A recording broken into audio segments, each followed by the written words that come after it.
안녕하세요, 문 선생님입니다. 자, 오늘 내용은요, 유학 비용에 관련된 내용인데요. 자, 학비나 생활비 같은 일반적인 유학 비용이 아니라 우리가 현지 가서 예기치 못한 상황이 발생했을 때 추가적으로 더 들어가는 유학 비용에 관련된 내용입니다. 아마 현지에서 유학 생활을 하고 있는 학생들이라면 절대적으로 공감을 할 텐데요. 제가 10년 동안 해외 거주하면서 몸소 느꼈던 유학 비용이 올라가는, 상승하는 몇 가지 케이스에 대해서 말씀드리겠습니다. 자, 시청하시기 전에 좋아요 꾹꾹 눌러주시고 구독해 주시길 바라겠습니다. 자, 첫 번째는 환율의 변동입니다. 자, 일단 싱가포르 기준으로만 놓고 봤을 때 싱가포르 평균 환율이 1달러 800원에서 900원 정도 하거든요. 근데 문제는 이게 떨어지는 환율의 문제가 아니라 환율이 올라갔을 때의 문제입니다. 왜냐하면 환율이라는 게 국제시장이 좀 불안하거나 아니면 외부 환경적인 요소 때문에 막 급등할 때가 있거든요. 자, 사례로 2007년 미국발 외환위기의 영향으로 2009년 싱가포르 환율이 1000원대로 올라서 전체적인 유학 비용이 약 10%에서 20% 가까이 상승하였습니다. 대학 등록금만 적게는 700만 원에서 많게는 1600만 원 가까이 올랐고 생활비도 월 20에서 30만 원 가까이 더 상승하였는데요. 당시 저는 싱가포르에서 직장을 다니고 있었기 때문에 크게 체감을 느끼지 못했어요. 오히려 외화를 벌었기 때문에 전 또 기분이 좋았지만 그때 유학 생활을 하고 있었던 학생들 같은 경우에는 정말 힘들어하던 기억이 있거든요. 그래서 지금의 환율이 내가 유학 생활 끝날 때까지 유지되지 않는다라는 걸 기억해 두시고 미래 환율은 바뀔 수 있다는 것을 꼭 기억해 두셔야 됩니다. 자, 그래서 제 생각에는 약 1000만 원에서 2000만 원 정도의 추가 예산을 꼭 편성해 두시는 게 유학할 때 안전한 방법이라고 볼 수 있고요. 유학 비용이 상승하는 이유, 바로 그 두 번째는 재시험 비용과 재수강 비용 때문에입니다. 자, 우리가 영어로 공부를 한다는 것은 쉬운 일이 아니잖아요. 자, 그렇기 때문에 생각보다 많은 학생들이 성적이 미달돼서 재시험을 보거나 아니면 재수강을 하는 경우가 꽤 많습니다. 자, 재시험 비용 같은 경우에는 보통 한 과목에 20만 원에서 50만 원, 그리고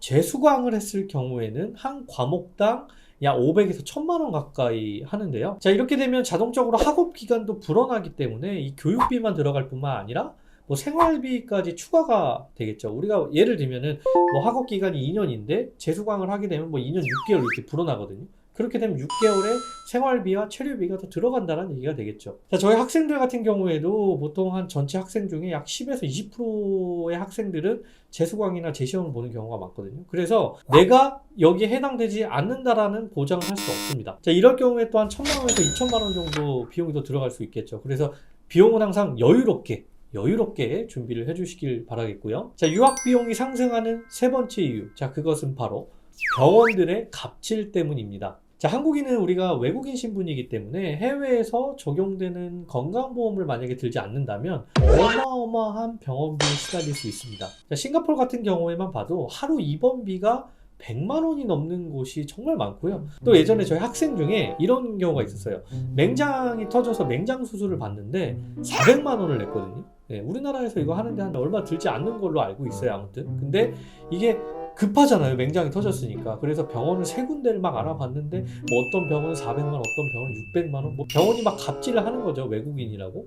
물론 병원에 따라 다르겠지만 입원비나 이런 수술 비용이 정말 천차만별일 정도로 병원비가 많이 들어갈 때가 있습니다. 자, 그래서 이거는 사실 추가적인 비용이라기보다 팁을 드리고 싶은 거예요.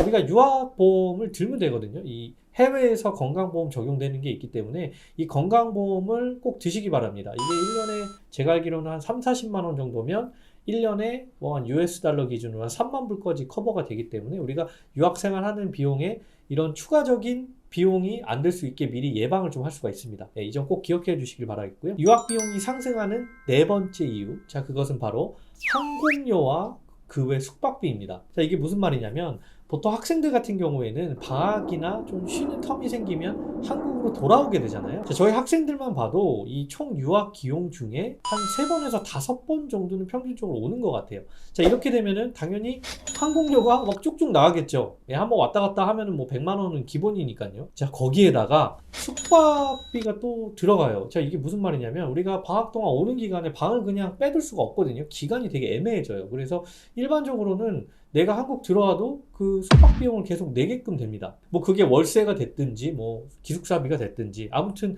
이런 기간적인 이슈 때문에 그렇게 되거든요. 그래서 이렇게 추가적으로 들어가는 항공료나 숙박비가 있다는 걸 기억해 두시고 한 1,000만 원 정도는 또 여유롭게 계산을 해 두시는 게 좋을 것 같습니다. 자, 이 점도 좀 참고를 해 주시길 바라겠고요. 자, 그래서 결론적으로는 우리가 해외 체류하다 보면 내 의지와 관계없이 뭐 예기치 못한 일들이 계속 발생할 수 있기 때문에 유학 비용은 가급적 보수적으로 생각을 하시고요. 예산을 최대치로 생각해 두시는 게 안전하게 유학을 마무리할 수 있다는 결론이 됩니다. 단순히 유학원 가셔서 학비하고 체류비만 생각하지 마시고요. 플러스 알파 약 2천에서 4천만 원까지 예산을 꼭 잡아두시길 다시 한번 제가 언급을 드리고요. 저 같은 경우에도 이런 상황을 만났었기 때문에 시청하시는 여러분들도 그런 상황을 충분히 만날 수 있다는 점 다시 한번 기억해 주시길 바라겠습니다. 네, 오늘 내용은 여기까지고요. 제가 오늘 유학 비용을 좀 다른 측면으로 말씀드렸는데, 자, 유학이라는 게 여행 상품처럼 막 최저가 떨이 하듯이 해서도 안 되고, 이제 온라인 포탈이나 유학원에서 워낙 비용을 낮게 예산을 잡아주는 경우가 많기 때문에 우리가 좀 안전하게 유학을 잘 마무리할 수 있기를 바라는 마음에 제가 이런 영상을 찍게 되었습니다. 네, 도움 되셨길 바라고요. 저는 다음 편에서 또 좋은 내용을 가지고 다시 찾아뵙도록 하겠습니다. 떠나시기 전에 좋아요 꾹꾹 눌러주시고 구독해 주시길 바라겠습니다. 감사합니다.